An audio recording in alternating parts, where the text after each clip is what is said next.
natin sa video.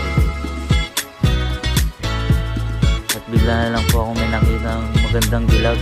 Ayan, ayan siya guys, oh. Dito nga guys, malayo pa lang nakikita ko na siya.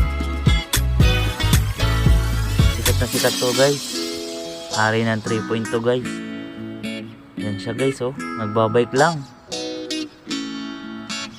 Siguro may laban yan ngayon guys, may liga yan pupuntahan. Yan guys, habulin natin. Yan siya guys. Alam kong kilala nyo to guys, comment nga pala sa baba, kilala nyo siya. Yan guys, yun lang, salamat.